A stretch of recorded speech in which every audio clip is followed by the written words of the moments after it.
Good afternoon, and welcome to another episode of Mountain Musings. We're still in the series of character traits of a good husband.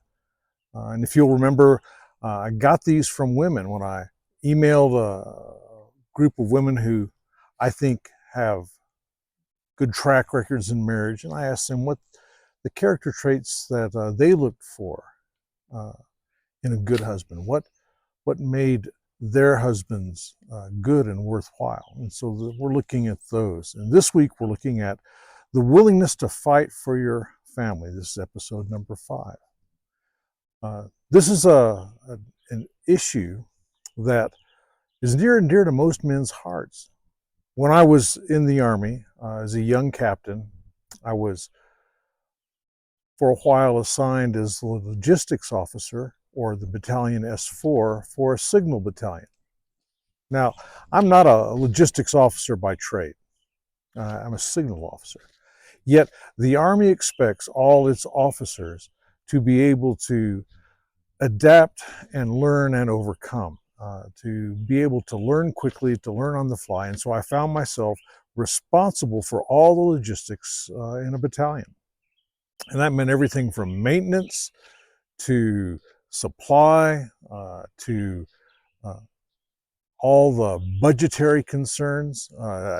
Oddly enough, I found myself responsible for a multi-million-dollar budget, had to learn how to manage budget. That was quite an experience for me. And contrary to what many people may believe about the Army, budget matters. And I found myself having to not only live within a budget, but construct a budget that would last for a year.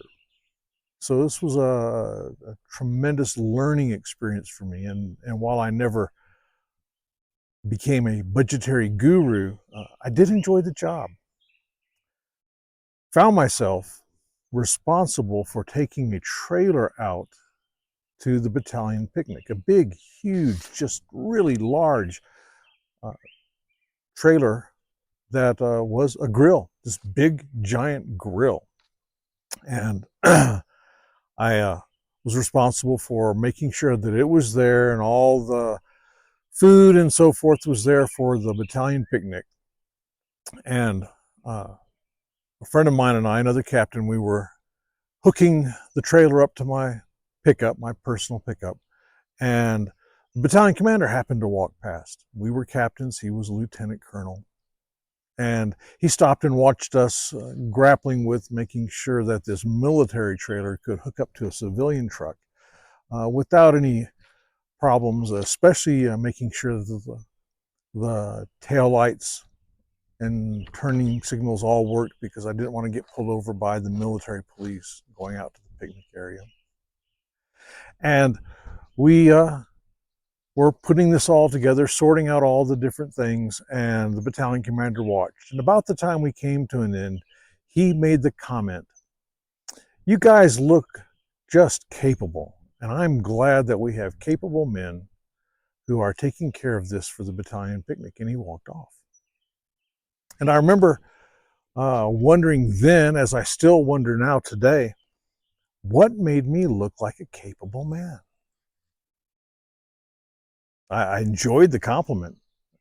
I don't know a single man who cherishes the idea that they are incapable. We all like to think that we're capable men who can handle a given situation, and our wives look for that. This is something that they may not talk about too much, but our wives like to feel as if they are in a relationship with a man who's capable, and a man who's willing to fight for the family, who is unwilling just to let things slide. So today we're going to look at what it means to fight for our family. Now, in our day and age, we do not really worry about defending our home and hearth from bandits who break in, or bears, or wolves, mountain lions. That kind of life is largely past, though I must admit it is possible that I might have to scare off a bear up here in the mountains of New Mexico. We do have bears and mountain lions. Uh, but as long as I leave the trash inside and don't put it outside, the chances of me having to fight off a bear are very slim. But I like to think I'm capable, and Christy likes feeling as if I would fight for her. I would fight for her and the children. And that's an important thing for our wives to feel, that we are willing to do what it takes to protect our family. The scripture I wish to start off with today comes from 1 Peter chapter 5, verse 8. I'll read it to you. Be sober-minded. Be watchful. Your adversary, the devil, prowls around like a roaring lion, seeking someone to devour. The adversary we face today is not so much an armed bandit or a giant bear, but we face a more dangerous adversary, the devil, who is prowling around like a lion, seeking someone to devour.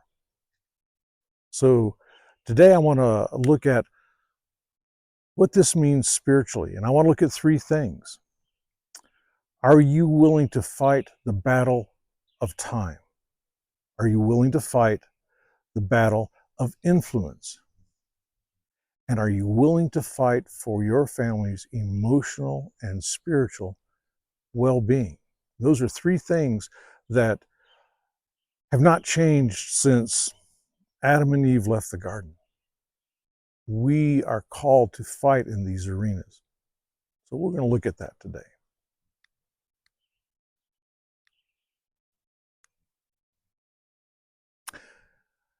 First, I'm going to look at time. As I mentioned before, the forces that are arrayed against our families are spiritual forces. And time is one of the easy ways that Satan has to really damage our families. In Ephesians chapter 6, we're reminded, for we do not wrestle against flesh and blood, but against rulers, against the authorities, against the cosmic powers over this present darkness, against the spiritual forces of evil in the heavenly places. So like I said, our families are not beset normally by physical things, but the tyranny of the clock. That challenges each and every one of us. Our world is a busy place. And frankly, it's always been that way. I'm going to look at a passage here in a moment from Deuteronomy that reminds us that this is a constant battle. But how we spend our time, how we allocate the time available to us, says a lot to our wives and our children about their importance. And are we willing to dedicate time to them? In Deuteronomy it says, Hear, O Israel, the Lord our God, the Lord is one. You shall love the Lord your God with all your heart, with all your soul, and with all your might. And these words I command you today shall be on your heart. You shall teach them diligently to your children, and shall talk of them when you sit in your house, and when you walk by the way, and when you lie down, and when you rise. Deuteronomy 6, verses 4 through 7. God expected husbands to take the time to teach their families the ways of the Lord. It was his charge to them. This takes time. You'll notice he talked about when you walk by the way, when you're in your house, when you lie down, when you get up. So his expectation was that we spent time with our families. When I was a kid, there were many men who would come home from work, read the evening newspaper, sit down in front of the TV and watch their choice of news, ABC, NBC, or CBS. That was primarily all you had to choose from. Then they would get up and eat supper, have some dessert, then go sit back down in front of the television and watch their favorite sitcoms, possibly watching the evening local news at 10 or 11, depending on where you lived. And that was it for the evening. While they were physically present, they were frequently emotionally and spiritually absent, leaving family matters to the wife.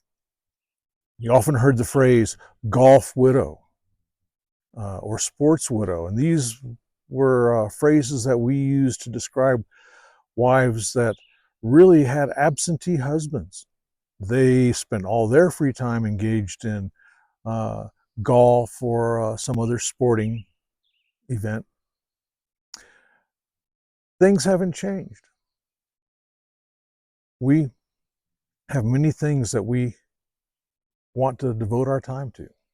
How many wives do you think could be social media widows or maybe news junkie widows? And golf hasn't gone away. It's still a sport that's out there. And I'm not saying that these things are necessarily evil unto themselves, but what I am saying is when we let them consume so much time that we don't have time to talk to our wives and children, to be engaged in the family matters, then we've turned them into a widow of sorts. And you need to be willing to set aside the social media, to put aside the game device, and make sure that you are there with your wife and children. You are responsible for your time management. So, one of the things that we need to do is just be cognizant, be aware of the time that we spend and how we spend that time. Now, gaming is not in and of itself evil. Uh, Scrolling through Facebook is not necessarily evil, or watching the evening news or reading the newspaper. I read a paper on a daily basis. I don't watch broadcast news. Just don't have time for it. But uh, managing your time, understanding the demands on your time and how that translates into your family matters is very important. And it's a key thing in letting your wife know that you're willing to fight for your family.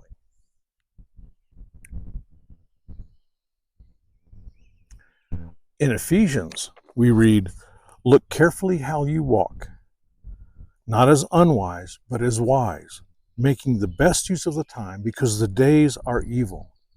Therefore, do not be foolish, but understand what the will of the Lord is." Ephesians 5:15 through 17.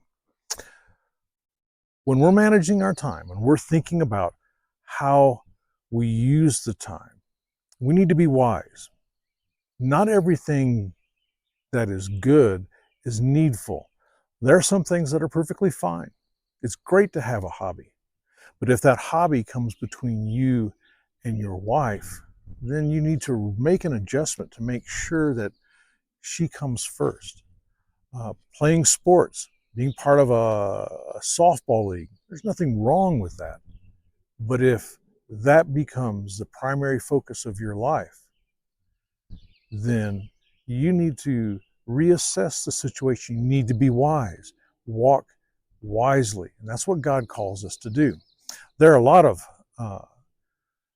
families out there who become just sports fiends. I saw it at school all the time where they had their children enrolled in a variety of travel teams, and their children's weekends were just consumed with one activity after another, turning their parents into just fundamentally chauffeurs. And I would talk to them at school, and it was very apparent that they yearned for face-to-face time with their families. And I'm certain that there are many spouses who suffer the same thing. They want and need that face-to-face time. So walk as wise. Don't let yourself be overwhelmed by things that are fundamentally good, but in the crush of events, take up too much of your time.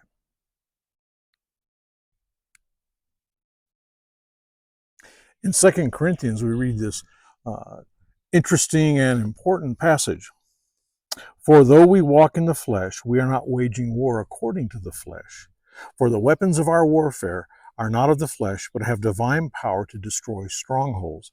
2 Corinthians chapter 10, verses 3 and 4.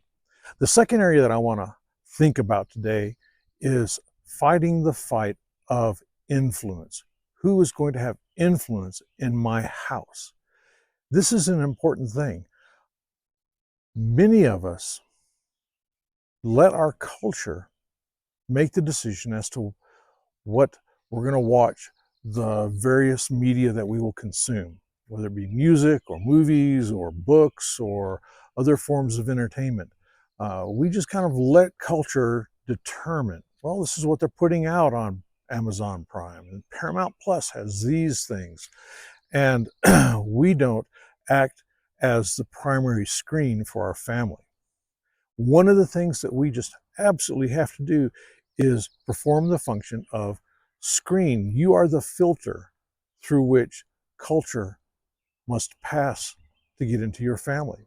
And this is a critical function of husbands. And your wife depends upon you to be the person who is willing to say, no, this shall not pass. When I was a kid in high school, MASH was not yet a rerun. It was still in the first run. And it was a show that was extremely popular. It was something that my friends at school, I was in high school at the time, they talked about, and I could not watch it. My parents just said, no, you're not going to watch that. We're not letting that into our house. My father was very clear. He said, I don't think it's a good influence for young people to watch this show. Years later in reruns, I would watch MASH and I would understand why my father took the stand that he did. As a young man, a young teenager, he knew where my thoughts would go. He understood what young men were like, and he was willing to say no. I didn't enjoy the next day at school because my friends will be talking about the latest hijinks of Hawkeye and the others, and I couldn't participate. But I understand why my father took the stand that he did and didn't realize that years later, when I myself was a father, he had taught me how to be that filter. I was the deciding factor, along with Christy, obviously, but we decided when our children get cell phones, when they would be able to play video games. In fact, we never purchased video games for our kids. It just was something we didn't think was worth their time. And so you need to be willing to fight that fight. And with teenagers, it can be tough. They don't appreciate you saying no, but your wife will.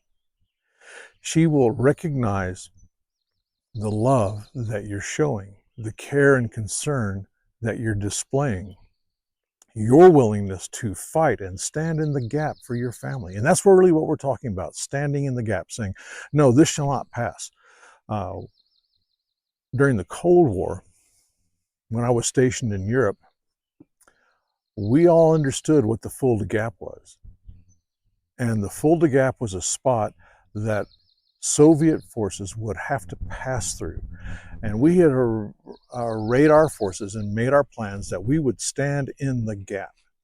And that would be a place where we would just say, none shall pass. Because we knew that if we could hold that gap long enough, reinforcements would arise and the battle would be won. And that's the mindset that you need to take. And this is something that God has designed you to do. We'll talk more about that in a minute. But you need to be that screen. You need to be able to say no. I had a student who was very caught up in the anime world, especially in the novel-length cartoon books. And when I questioned him about this, because if you look at many of those Japanese cartoon books, they're filled with porn. They just have all manner of pornographic images and stories. And I asked him, he said, well, my parents are okay with this. And I realized that his parents had not really looked into what he was looking at. And consequently, when he showed them some of the light anime, manga, I think they also call it, when he showed them the light, they assumed that it was all that way. You, as your family's chief defender, the one who fights for your family, you have to be willing to engage and to do the what we call in the Army intelligence preparation of the battlefield, IPB. You need to know what's out there. You need to understand what music is popular, what television shows are popular, what YouTube podcasts are popular, and you need to be able to discern which ones will pass and which ones will not pass. That's your role. That's how you fight for your family.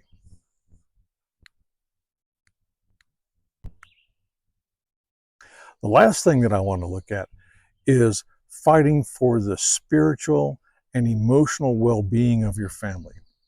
In Proverbs, we read, "A joyful heart is good medicine, but a crushed spirit dries up the bones." Proverbs 17:22.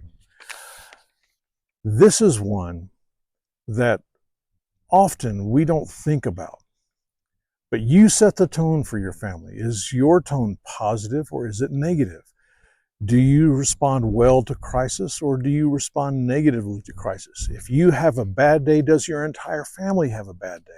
These are things you need to kind of think through and understand who you are and how you think and how you handle things. Because if you are the kind of person who spreads your bad mood around to everyone, then you need to make some adjustments because a crushed spirit dries up the bones.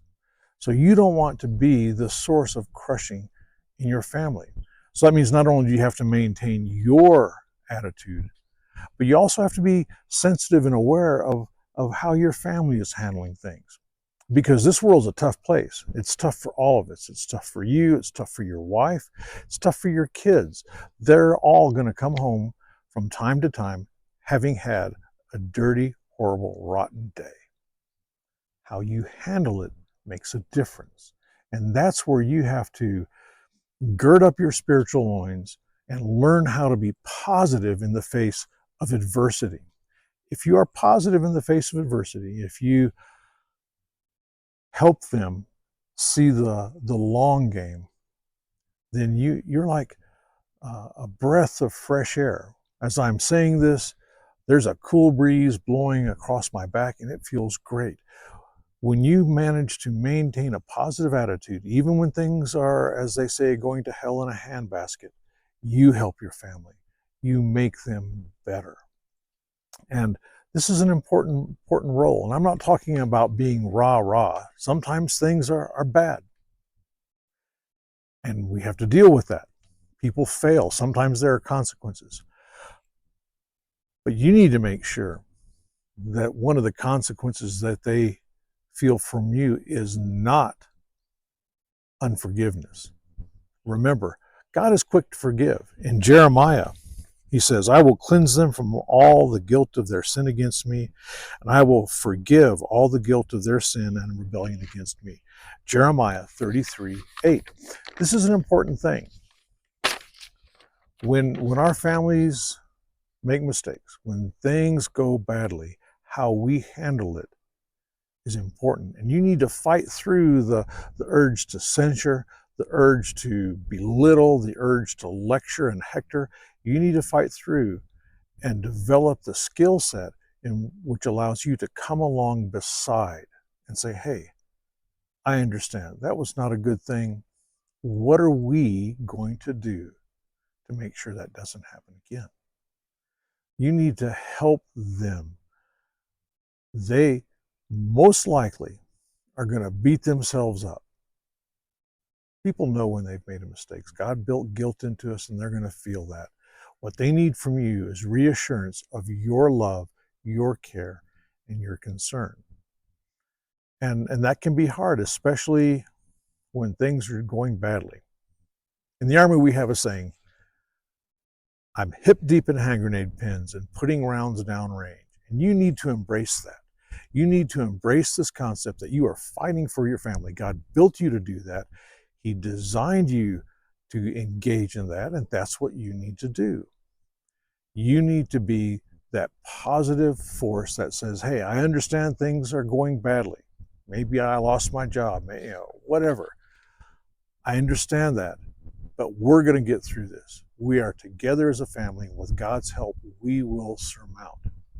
So work on that ability to maintain a positive attitude in the face of a chaotic situation. So when you think of fighting for your family, I encourage you, don't spend too much time planning how you will react if someone kicks down the door. That might happen, but probably not. Instead, look at how you fight the battle of the clock. How are you spending your time? Look at how you act as a screen for your family. How do you handle the things that our culture is going to throw at us? And lastly, look at how you serve as a positive influence on your family. Are you taking care of their emotional and spiritual well-being? If you do those three things, your wife will be very assured that you are willing to fight for your family. And like I've said several times, God built you to do that. Live into it. Engage in the fight. Your family is worth it, and your wife will love you for it. I appreciate the time that you've spent. Hopefully, we got a little bit better on the video quality, and I'm working on software issues, so keep the comments coming. Help me get better as together we work on living into what God would have us to be. Thank you for your time.